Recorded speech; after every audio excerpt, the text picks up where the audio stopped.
picture this. You and a friend each drop 10 grand into the market. You both buy funds tracking the exact same index, let's say the S&P 500. You hold them for the exact same amount of time. But years down the line, you check your actual take-home returns, and they are completely different. Your friend somehow has way more cash sitting in their bank account than you do. Wait, what? If the investments were functionally identical, how is that even possible? Well, it's a massive hidden mystery that is quietly costing investors millions of dollars every single year. Welcome to The Explainer. Today, we're putting on our detective hats. We're going to uncover the hidden mechanical leaks in your portfolio that are secretly draining your returns. We'll expose the tax traps lurking in standard accounts, take a peek under the hood of some wildly popular funds, and explore the cutting-edge science of factor investing that goes way beyond basic indexing. Okay, let's dive straight into our roadmap for today. First, the low-cost index revolution.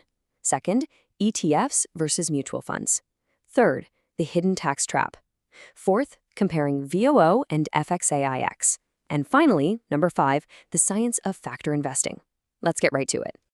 Section 1, the low-cost index revolution, or dropping fees to zero. To really understand where we're going, we first got to appreciate just how incredibly lucky modern investors actually are. Over the last few decades, the whole investing landscape has gone through this massive industry-changing revolution. It's basically been a race to the bottom for fees. And the contrast? It's staggering.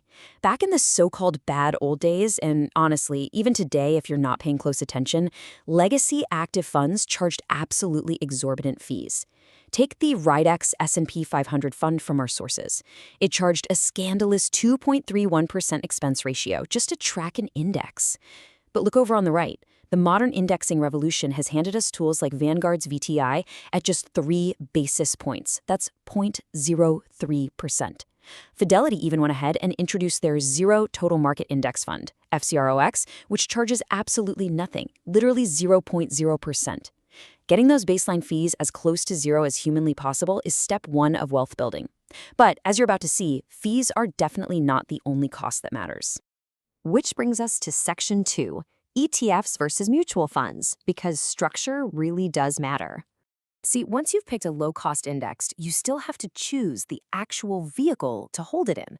And this brings us to a really critical fork in the road, the underlying structure of ETFs versus mutual funds.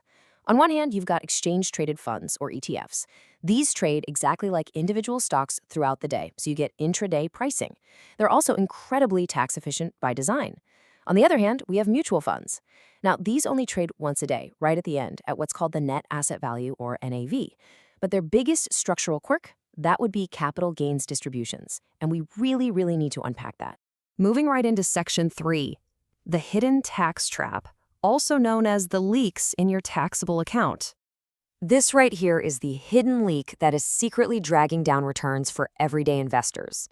Now look, if you're investing inside a tax-sheltered account, like an IRA or a 401k, you can relax a bit. You're mostly safe from this. But if you are using a standard taxable brokerage account, you need to pay super close attention to the capital gains distribution trap. Here's exactly what happens. When a mutual fund manager sells assets inside the fund for a profit, the IRS naturally wants its cut. And because of the way mutual funds are legally structured, they are actually required to pass those gains and the resulting tax bill straight to you, the shareholder. That means you could be forced to pay taxes on capital gains even if you personally never sold a single share of the fund.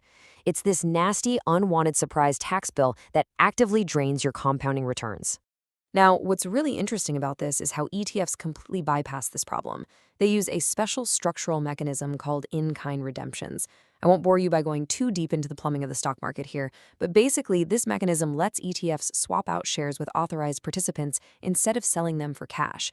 This acts as a massive protective shield. It essentially washes away those internal capital gains, meaning the ETF doesn't have to pass those surprise tax bills on to you. You only pay capital gains taxes when you decide to sell your ETF shares. You are entirely in control.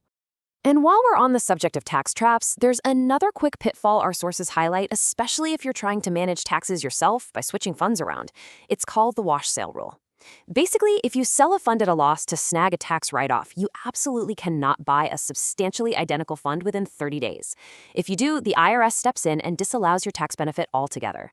So if you try to get clever and swap one S&P 500 mutual fund for an S&P 500 ETF to harvest losses, you really have to navigate this carefully to keep those tax shields intact. Let's jump to Section 4, comparing VOO and FXAIX in the ultimate S&P 500 showdown.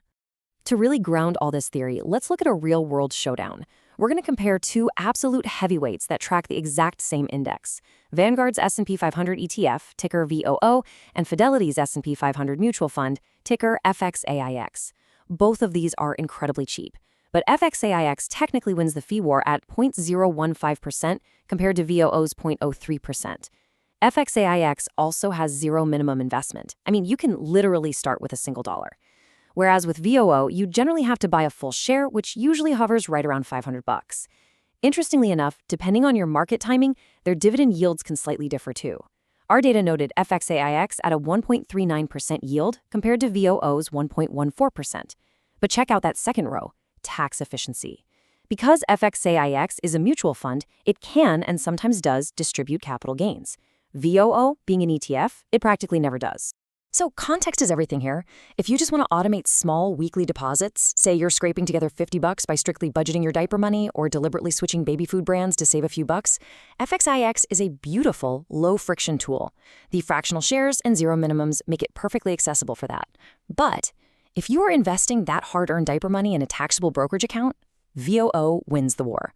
VOO's tax efficiency makes absolutely sure the IRS doesn't eat into those savings. Protecting your net returns from taxes is way more impactful than saving a tiny, tiny fraction of a percent on fees. It is literally the perfect example of why the structure of your fund is just as important as the cost. Finally, Section 5, the science of factor investing, going way beyond passive indexing. Up to this point, we've basically assumed that passively tracking an index like the S&P 500 is the ultimate goal. But what if we could go further? What if there was an actual scientific way to look beyond basic passive indexing? Well, a prime example of this methodology comes from Dimensional Fund Advisors, or DFA. They don't just blindly track an index. Based on the Nobel Prize-winning research of Eugene Fama, they agree that markets are mostly efficient. However, nearly a century of data shows that certain dimensions or factors carry higher expected returns. So DFA differentiates itself in three distinct ways. First, factor tilts. They strategically tilt portfolios towards small-cap companies, value stocks, and companies with high profitability. Second, flexible trading.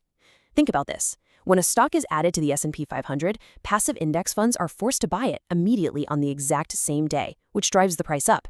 Researchers actually call this the index tax. DFA, though, acts like a patient hunter, waiting days or even weeks for the absolute best price. And third, daily management.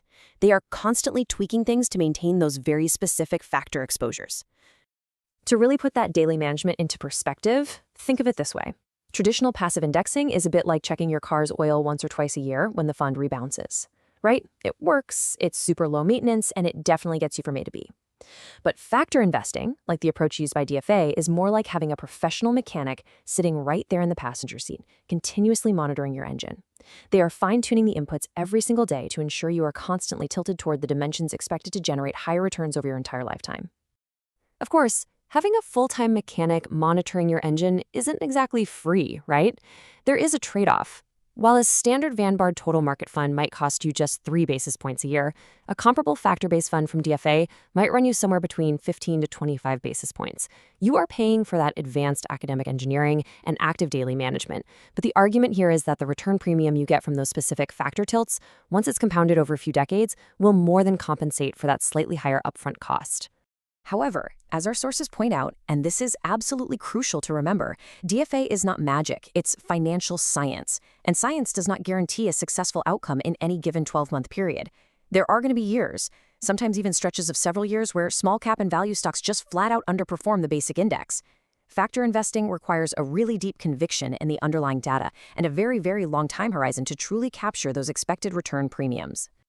Which brings us to the end of our investigation today. We've seen exactly how fees have cratered, how the underlying structure of an ETF can completely shield you from brutal tax traps, and how factor investing attempts to systematically squeeze higher expected returns right out of the market. The tools available to you as an everyday investor today are incredibly powerful. So the only question left is, how are you going to use them? Are you a passive purist who just wants to lock in the absolutely lowest possible cost? Or is it finally time to let financial science fine-tune your portfolio? Think carefully about your own strategy, because the right choice could literally change your financial future. Thanks for joining me on this explainer, and keep building that wealth.